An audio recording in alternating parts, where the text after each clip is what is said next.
There's a version of a man that most women never get to see. He's the one quietly doing all the emotional heavy lifting. He's texting back instantly. He's rearranging his weekend because she seemed a little off. He's rehearsing in his head how to bring something up without making her feel bad. He lies awake running calculations, whether he said too much or not enough, whether the problem is her or whether it's him, and that version is exhausted. And at some point, not dramatically, not with a speech and not even necessarily with a conversation, something in him shifts. He stops. And it's not because he became cold or he checked out or he's given up on his relationships, but it's because he's finally understood something that nobody had ever put into words for him. That a man who doesn't respect himself cannot be respected by anyone else. All the softening, the accommodating, the making himself smaller, that's not love. That was a slow erosion of everything that made him worth being with in the first place. This is a video about that moment. The moment that a man finally chooses himself, what it looks like, what it means, and why. And this is the part that surprises people the most. It is one of the most attractive things a man can do. I'm going to give you the signs, not to judge the men who are still in this exhausted place, but to help you recognize, whether you're a man watching this or a woman who loves one, what it actually looks like when a man reclaims himself, because it doesn't look like what you think it does. Now, before we get into the signs, there's something that I want to say, because without this, the whole video might be misread. A man choosing himself is not a man becoming selfish. It's not a man becoming unavailable, cold, or emotionally shut down. Those things are not self-respect, they're self-protection, and they're very different things. Self-protection is a wall, self-respect is a standard, and a man who genuinely found his self-respect is not harder to reach, he's actually just clearer to read. He's more grounded, he's more direct, he's more present, he knows what he wants and he says it, and he knows what he won't accept and he holds it. Not with anger, not with threats, but with a calm, settled certainty that's almost impossible to fake. That's what you're learning to recognize today. The first sign is he stops explaining himself to people who aren't listening. There is a particular kind of emotional labor that men in low self-respect patterns know intimately.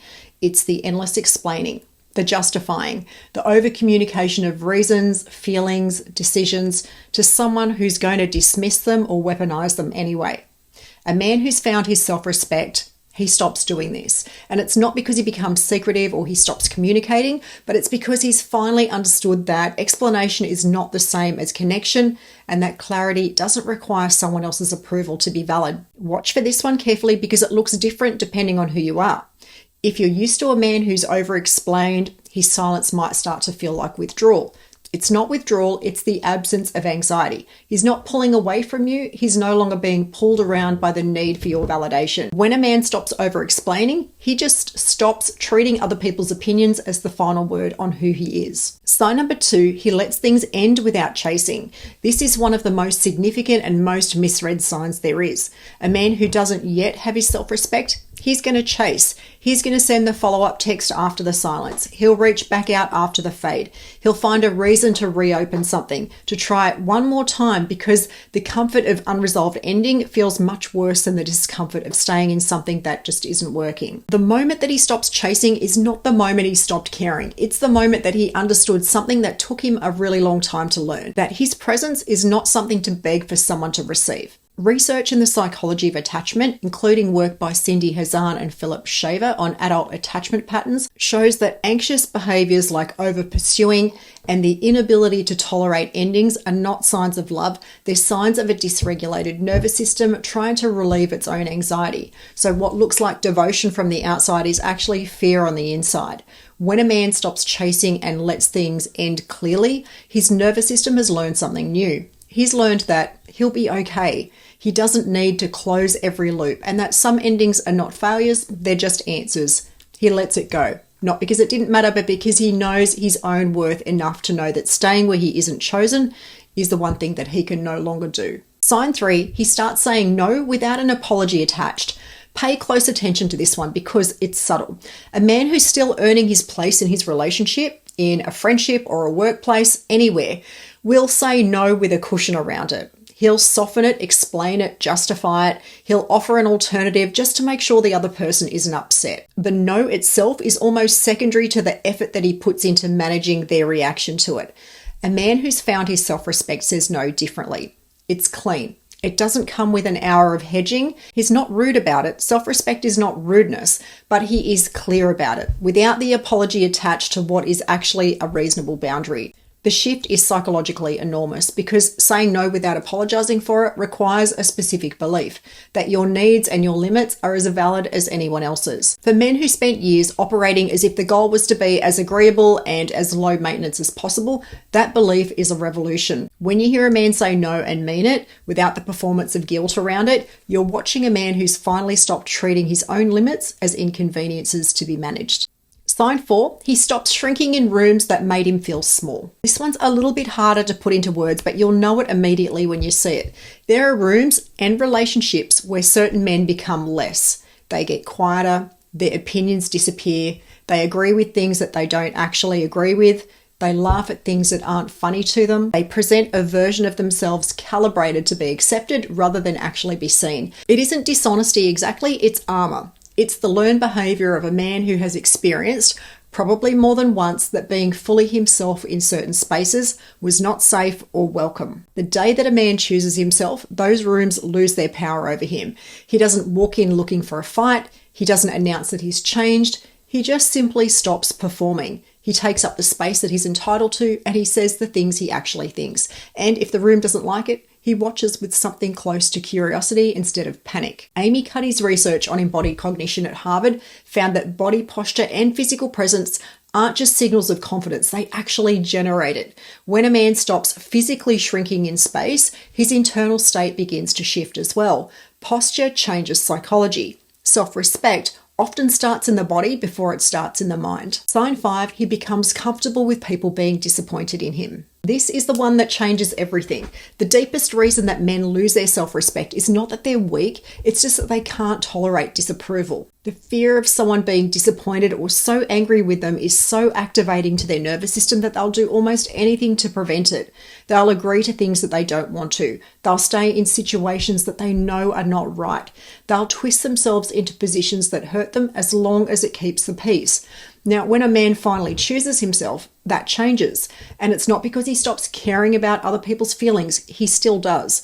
But it's because he's finally separated two things in his brain that he used to treat the same. Someone being disappointed in him and him being wrong. They are not the same thing. A person can be disappointed in you and you can still be right. Someone can be angry with you and you can still have acted with integrity. The discomfort of disapproval is not evidence that you've done something wrong. It's just discomfort. And when a man internalizes this, like really internalizes it, not just intellectually but in his body, his decisions become cleaner. His relationships start to become more honest and he stops making choices that are driven by avoiding a reaction and starts making choices driven by his own values.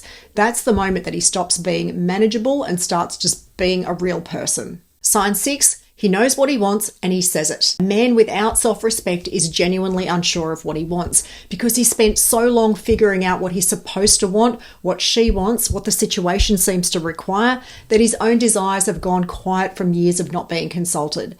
A man who's chosen himself, he gets loud again. Not loud in the room, quite the opposite actually, but loud internally. He knows what kind of relationship he wants. He knows what kind of treatment is acceptable to him and what isn't. And he knows what he's building towards and what he's no longer willing to compromise on. And crucially, he says it early, directly, and without wondering if it's going to scare someone off. Because here's the thing about a man who knows what he wants and says it clearly. It's the single most attractive quality a man can have. Not because it's dominant or aggressive, but because clarity is extraordinarily rare. Most people are running a guessing game. They're trying to decode what the other person's really after. But a man who simply tells you calmly, without pressure, what he's looking for is doing something that almost nobody does. He's treating you like an adult who deserves honest information. And that is not a small thing. Sign 7, he stops being available to everyone all of the time. A man who's still earning his place makes himself very available. He answers quickly. He rearranges his schedule. He overgives his time, his attention, and his energy because some part of him believes that if he stops giving, he'll stop being wanted. When a man finds his self-respect, his availability changes. And it's not because he becomes unavailable, but it's because his time becomes something that he actually values. He has his own things, his work, his friendships, his goals, the version of himself that he's in the middle of building. Those are things that are real to him now. They're not things that he abandons the moment that someone more interesting shows up. This is one of the most counterintuitive truths in the psychology of attraction. The man who's always available is the least attractive version of himself. And it's not because he's playing hard to get as a strategy, but it's because constant availability signals that nothing else in his life is more compelling than whoever is right in front of him now. That's not magnetism, that's need. A man with self-respect has a life that he's genuinely reluctant to interrupt. And that right there is magnetic. Sign 8, he stops trying to fix what isn't his to fix. This is one of the quieter signs, but it's one of the deepest. A lot of men in low self-respect patterns are fixers. Not in the healthy, loving sense, but in the compulsive sense. They find women who are going through something and they pour themselves into solving it. They're drawn to situations where being needed is the closest thing to being wanted that they've ever felt. Now, for a while, sometimes for years, they mistake being needed for being valued. They confuse emotional labor with love.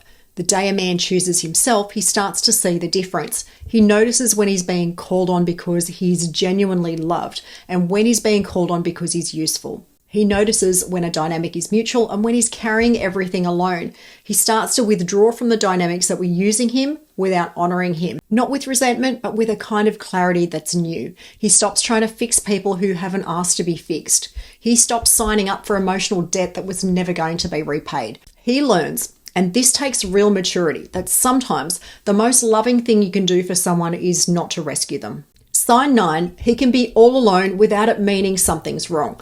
This one is perhaps the clearest sign of all. A man who doesn't respect himself cannot be alone comfortably. Solitude feels like a verdict to him. It feels like evidence that he isn't enough and that if he were, someone would be there. So he fills the silence with noise, with people, with anything that keeps him from sitting inside the feeling that he is fundamentally insufficient. The man who's chosen himself, he's learned to sit in his own company and find it good. Not perfect or painless, but genuinely okay. He doesn't treat Quiet Friday night as a failure. He doesn't need to perform having plans. He's become, perhaps for the first time, someone he actually likes spending time with. Research on self-concept and identity consistency consistently shows us that people who are comfortable alone have a stronger, more stable sense of who they are. They don't need constant external input to confirm their value. They carry that sense of value with them. When a man is comfortable alone, he's not lonely. He's whole, and that wholeness is something that can be felt by everyone around him. Sign 10, he stops performing and just starts being.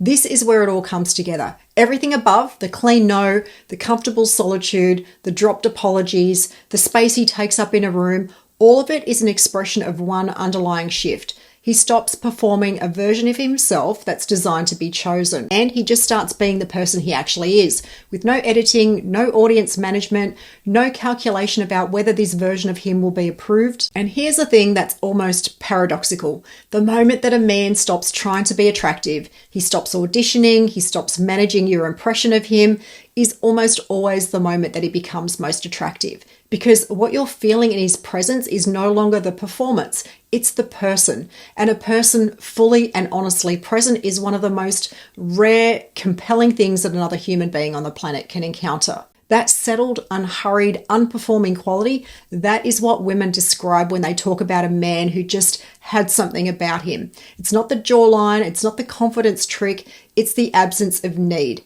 It's the presence of self, the sense that this man knows who he is and that knowledge is entirely independent of whether you agree with him or not. So here's where I want to land.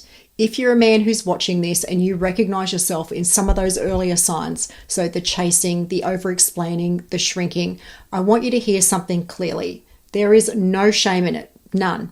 What you were doing was responding to what you had learned about how to be safe and loved in the world. But you can learn something new. And if you're a woman watching this and someone in your life is going through this shift, a man who's becoming quieter, cleaner, less available, more himself, I want you to understand what you might actually be witnessing. It's not someone pulling away necessarily. It might be someone coming home to himself. The man who chooses himself is not the man who stops caring about love. He's the man who finally understands that he has to be someone fully before he can give that to someone else. His boundaries are his backbone. His standards are his signal, and his self-respect is the most magnetic thing about him.